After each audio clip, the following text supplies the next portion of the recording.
तो हेलो प्यारे साथियों, स्वागत है आपका हमारे YouTube channel PG brain bolt academy में, जिसमें हम कक्षा 10 की मैथ को पढ़ रहे थे, जिसमें हम पहली एक्सरसाइज 1.1 को पहले ही पिछली वीडियो में कर चुके हैं। आज हम करने जा रहे हैं प्रश्नावली 1.2, जिसके आज पहला सवाल है, निम्नलिखित संख्याओं को अभाज्य गुणनखंड के रूप में व्यक्त कीजिए। इसका हमारा पहला सवाल है 140। हमें 140 को अभाज्य गुणनखंड के रूप में व्यक्त करना है। इसमें हमारा पहला सवाल है अभाज्य 140। अब इसे 2 से काटेंगे, 2 सत्ते 14 यानी 70। अब इसे फिर से 2 से काटेंगे, 2 तियां 6 और 2 पंजे 10। अब 35 आ गया यहाँ पे, तो ये 7 से कटेगा, 7 पंजे 35 और 5 एकम 5। अब यानी कि 140 है, इसके गुणनखंड कितने बने? 2 गुणा 7 गुणा 5। अब यहाँ पर 2 देखिए कितनी बार है, ये 2 इसमें 2 बार है, यानी कि 2 की घात 2 गुणा 7 एक ही बार है तो एक ही बार रहने दो, 5 एक ही बार है तो एक ही बार रहने दो। ये इसका अभाज्य गुणनखंड रूप आ गया, यानी 140 का अभाज्य गुणनखंड रूप है 2 की घात 2 गुणा 7 गुणा 5। इसी प्रकार हम अगला सवाल करेंगे, सवाल नंबर 2। इसमें कहा है 156। अब 156 को भी हम भाग विधि के द्वारा हल करेंगे। 156 लास्ट में 6 है, इसको भी हम 2 से काट सकते हैं, 2 सत्ते 14 और 2 अट्ठे 16। लास्ट में 18 आ गया, फिर से हम 2 से काट सकते हैं, 8 आ गया, फिर से हम 2 से काटते हैं, 2 तियां 6 और 2 नेम 18। अब आ गया लास्ट में 39, यानी कि अब ये कटेगा 3 से। अब ये 2 से नहीं कटेगा, 1 शेषफल रह जाएगा, तो 2 से 3 से काटेंगे, 3 एकम 3 और 3 तियां 9। अब 13 एक ऐसी संख्या है जो या तो खुद से कटती है या फिर 1 से, तो इसे 13 स्वयं से कटेगा। यानी कि हमने देखा कि जो 156 है, इसके अभाज्य गुणनखंड कितने आएंगे? 2 गुणा 3 गुणा 13। अब यहाँ पे फिर से 2 कितनी बार है? 2 बार, तो 2 की घात 2 गुणा 3 गुणा 13। ये इसके अभाज्य गुणनखंड आ गए, यानी कि 156 का अभाज्य गुणनखंड है 2 की घात 2 गुणा 3 और गुणा 13। इसी प्रकार हम अगला सवाल करेंगे, सवाल नंबर 3। इसमें है 38 25। इसको हल करते हैं। इसका आएगा 38 और 25 यानी 3825। इसमें लास्ट में देखो कितना है? 5 है, इसे हम काटेंगे 3 से। 3 एकम 3, 3 दूनी 6, इधर बचे 22 हो गए, 3 एकम 3 और 3 दूनी 6, इधर हो गए 22, 3 सत्ते 21 और 3 पंजे 15। अब फिर से इसे 3 से काटेंगे, 3 चौक 12, 3 दूनी 6 और 3 पंजे 15। अब इसको, अब ये लास्ट में देखो कितना आ गया है? 5 आ गया। इसे कितने से काटेंगे हम? इसे 5 से काट देते हैं, 5 अट्ठे 40 और 5 पंजे 25। फिर से 5 से काटेंगे, 5 एकम 5 और 5 सत्ते 35। अब आ गया 17। 17 13 की जैसी एक अभाज्य संख्या है जो या तो खुद से कटेगी या फिर 1 से कटेगी, तो ये 17 एकम 17।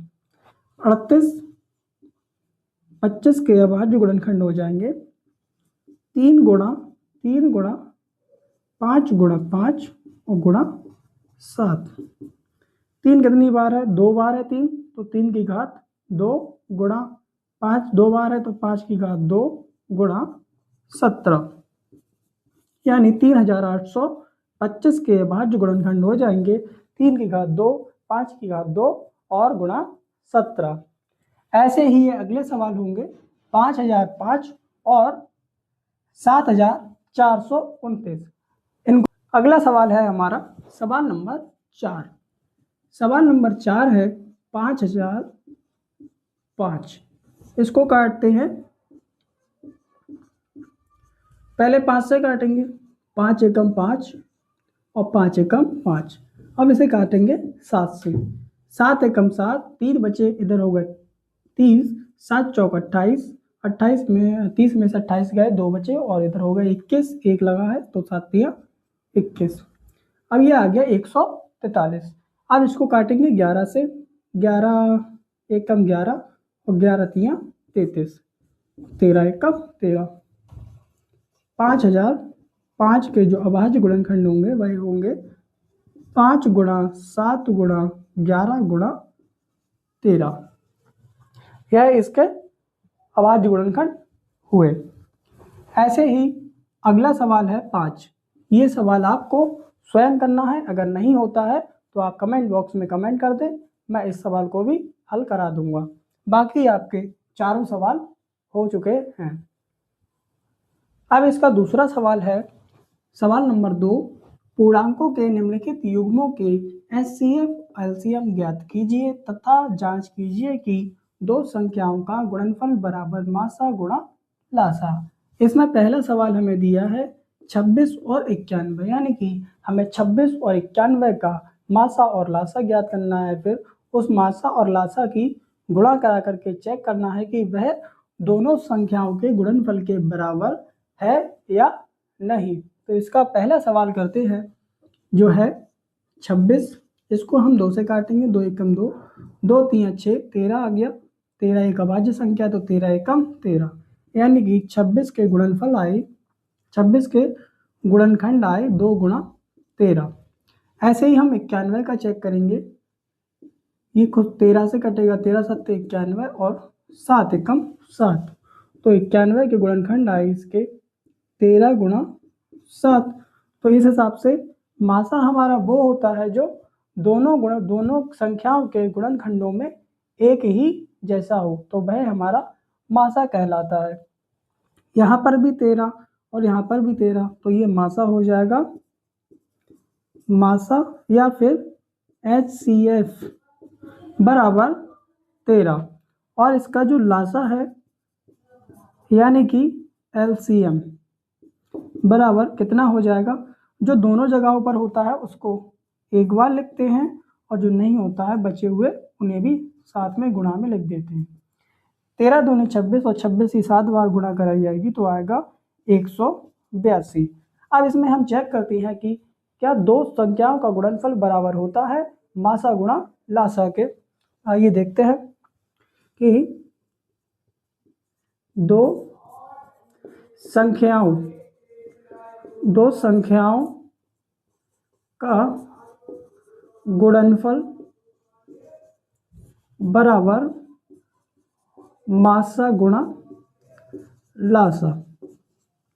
दो संख्याएं हैं हमारी 26 गुणा 91 बराबर मासा कितना निकला है हमारा 13 और लासा कितना निकला है हमारा 182, यानी कि 13 गुणा 182।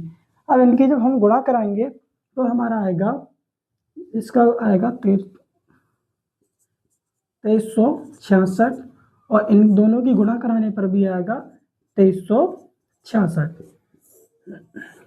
और यही हमें इस सवाल में दिखाना था। अब सवाल है हमारा सवाल नंबर 2, जिसमें हमें 510 और 92 की अभाज्य गुणनखंड विधि से LCM और HCF ज्ञात करने हैं और उसके बाद हमें चेक करना है कि क्या दो संख्याओं का गुणनफल बराबर होता है मासा यानी कि HCF और लासा यानी कि LCM के गुणनफल के।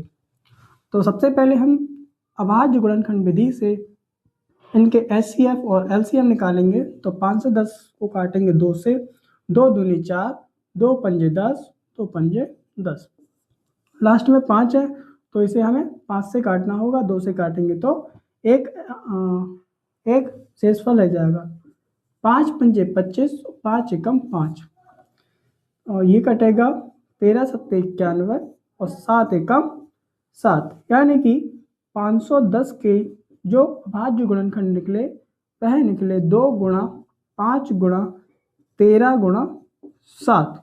इसी प्रकार हम निकालेंगे 92 के। 2 से काटेंगे, 2 चौक 8, 2 छंग 12, फिर 2 से काटेंगे, 2 दूनी 4, 2 तियां 6। अब 23 आ गया। यह एक अभाज्य संख्या है, या तो 1 से कटेगी या फिर खुद से कटेगी। 23 से कम 23, यानी कि 92 यानी 92 के जो अभाज्य गुणनखंड निकले वह निकले 2 गुणा 2 और 23। अब यहाँ पर हम निकालेंगे मासा। मासा यानी कि HCF बराबर जो दोनों जगहों पर है वह, यहाँ भी 2 है और यहाँ भी 2 है, उसके बाद हमारा कुछ भी मैच नहीं हो रहा, तो यानी कि जो HCF है वह कितना हो जाएगा 2, और LCM लासा यानी कि LCM बराबर 2 तो हो गई। जो दोनों जगहों पे होता है मैं पहले ही बता चुका हूँ, जो दोनों जगहों पर होता है उसको एक बार लेते हैं, और जो बची कुछ संख्याएं होती हैं उनको भी आपस में लिख देते हैं गुणा में। 5 गुणा 13 गुणा 7 गुणा 2 गुणा 23, यानी कि पहले हमने इनको लिख लिया उसके बाद में इसको। ठीक है, जब हम इनकी गुणा कराएंगे सभी की, तो यहाँ पर हमारा आएगा 23,460। अब हमें यह भी चेक करना है कि दो संख्याओं का गुणनफल बराबर होगा HCF और LCM के, तो इसको भी चेक करते हैं। यहाँ पर लिखेंगे दो संख्याओं का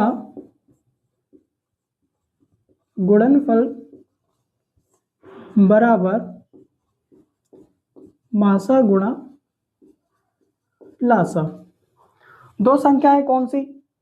510 और 92, तो 510 गुणा 92 बराबर मासा हमारा निकल के आया है 2 और लासा हमारा निकल के आया है 23,460, तो 23,460।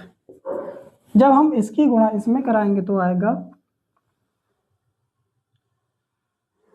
0 2 9 6 4, यानी कि इसकी गुणा इसमें कराने पे निकला हमारा 46,920, यानी कि इसकी भी गुणा कराने पे क्या निकलेगा 46,920। और यही हमसे इन सवालों में पूछा गया था। अगला सवाल करना है हमें सवाल नंबर 3, जिसमें हमें करना है अभाज्य गुणनखंड विधि के द्वारा निम्नलिखित पूर्णांकों के HCF और LCM ज्ञात कीजिए। यानी कि हमें अभाज्य गुणनखंड विधि का प्रयोग करके इन दी गई संख्याओं का LCM और HCF ज्ञात करना है। तो सबसे पहले इनके अलग अलग गुणनखंड कर लेंगे। 12 का गुणनखंड करेंगे तो 2 छंग 12, 2 तियां 6 और 3 एकम 3, यानी कि हमें 12 के गुणनखंड देखने को मिले 2 गुणा 2 गुणा 3। इसी प्रकार 15 के गुणनखंड करेंगे तो ये 3 से कटेगा, 3 पंजे 15 और 5 एकम 5। इसी प्रकार हम करेंगे 21 के, तो ये कटेगा 7 से, या फिर 3 से कट जाएगा, 3 सत्ते 21 और 7 एकम 7, यानी कि हमें 15 के देखने को मिले 3 गुणा 5 और 21 के देखने को मिले 3 गुणा 7। तो यहाँ पर हम देखेंगे कि मासा क्या होगा। मासा यानी कि HCF बराबर जो तीनों जगहों पर होता है वही हमारा मासा होगा। इसमें हमने देखा कि 3 यहाँ भी है, यहाँ भी है और यहाँ भी है, तो इसका जो मासा होगा वह 3 होगा। और लासा यानी कि LCM हमने देखा कि जो तीनों जगहों पे है यानी कि 3, इसको हम एक ही बार लिखेंगे और बची हुई संख्याओं को गुणा में लिख देंगे। 5 गुणा 7, 3 दूनी 6, 6 दूनी 12, 12 पंजे 60 और 6 सत्ते 442, यानी कि 420 इसका LCM होगा। अगला सवाल है हमारा सवाल नंबर 2। इसमें हमें फिर से वही करना है। पहले हम सभी संख्याओं का अभाज्य गुणनखंड कर लेंगे, उसके बाद देखेंगे हम कि मासा क्या होगा और लासा क्या होगा। इन संख्याओं को ध्यान से देखें तो यहाँ पर 17 है, यहाँ पर 23 है और यहाँ पर 29 है। ये ऐसी संख्याएं हैं जो या तो खुद से कटेंगी या फिर 1 से कटेंगी। तो यहाँ पर हम देखेंगे कि 17 एकम 17 और 23 एकम 23 और 29 एकम 29, यानी कि हमें जो 17 के गुणनखंड मिलेंगे वह होगा 17 गुणा 1 यानी 17 एकम 17। ऐसे ही 23 के गुणनखंड देखेंगे तो 23 गुणा 1, ऐसे ही 29 बराबर 29 गुणा 1, यानी कि इसका जो मासा होगा वह क्या होगा, यहाँ पर भी 1, यहाँ पर भी 1 और यहाँ पर भी 1, यानी कि इसका जो मासा होगा वह होगा 1। और अब लासात अगर देखें तो इन तीनों संख्याओं का गुणनफल होगा, क्योंकि तीनों संख्याएं कैसी हैं, अभाज्य संख्याएं हैं जो खुद से या फिर 1 से कटेंगी। यानी कि 17 गुणा 23 गुणा 29, 17 की 23 की गुणा करा लेते हैं पहले, इनकी आएगी 391 गुणा 29 बराबर, अब इनकी गुणा कराएंगे तो आएगा हमारा 11,339। यानी कि हमें जो इस सवाल में लासा और मासा देखने को मिला वह मासा इसका है 1 और लासा इसका है 11,339, और इस सवाल में हमें यही सिद्ध या बताना था।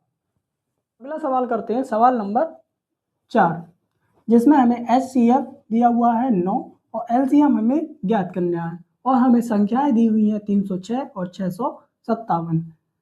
हम एक फॉर्मूला पहले ही जानते हैं कि दो संख्याओं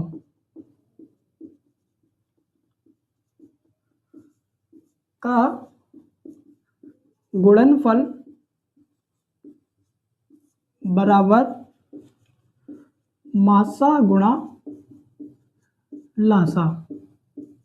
दो संख्याएं कौन सी, 306 गुणा 657 बराबर मासा हमें दिया हुआ है 9 और लासा हमें ज्ञात करना है। हम जानते हैं कि बराबर से अगर कोई संख्या गुणा में है और वह बराबर के इस साइड आती है तो वह भाग में जाती है, और अगर वह माइनस या प्लस की है तो वह अपने चिन्ह बदल जाते हैं उसके। तो यहाँ पर 306 गुणा 657, 9 इधर आएंगे तो इसके भाग में पहुंच जाएंगे, यानी कि 9 बराबर लासा। 9 से हम भाग देंगे 306 को तो 9 3 27, 9 चौक 36, यानी कि आ जाएगा 34 गुणा 657 बराबर लासा। जब हम इनकी और इनकी गुणा कराएंगे तो आएगा 22,338, यानी कि जो लासा है वह हमारा निकला 22,338। इस सवाल का यही आंसर हुआ। 5, जिसमें कहा है जांच कीजिए कि क्या किसी प्राकृतिक संख्या n के लिए संख्या 6n अंक 0 पर समाप्त हो सकती है। कहने का मतलब ये है, इसमें हमें ये बताना है कि क्या 6 की कोई घात होगी और उसका जो मान आएगा क्या वह 0 पर समाप्त होगा। तो हम यहाँ पर हल करते हैं और देखते हैं। जो सवाल नंबर है 5, हल। माना प्राकृत संख्या n बराबर 1 2 3, इतने ही ले लेते हैं। चाहे तो हम आगे भी बढ़ा सकते हैं 4 5 6, बस हमें यह देखना है कि क्या वह 0 पर या फिर 0 पर समाप्त होगी। तो हमने n बराबर यहाँ पे माना है 1, तो यहाँ पर क्या होगा, 6 की घात 1 बराबर 6 की घात 1 यानी कि 6 का 6, और अगर हम रख दें n बराबर 2 तो 6 की घात 2 यानी कि 6 छंग 36। यहाँ पर भी 0 पे समाप्त नहीं हुई और यहाँ पर भी 0 पर समाप्त नहीं हुई। अगली संख्या अगर हम रख दें n बराबर 3 तो देखते हैं कितना आएगा। यहाँ आ जाएगा 6 छंग 36 और 36 छंग 216, यहाँ पर भी हमने देखा कि जो संख्या है वह 6 पर समाप्त हुई है, ना कि 0 पर। यहाँ पर भी 6 आया, यहाँ पर भी 6 आया और यहाँ पर भी 6 आया। अगर हम 4 से गुणा करा दें इसकी, यानी कि 6 की घात 4 कर दें, तो भी हमारा लास्ट में 6 ही आएगा। यहाँ पर हम लिख सकते हैं अतः किसी भी प्राकृत संख्या n 6n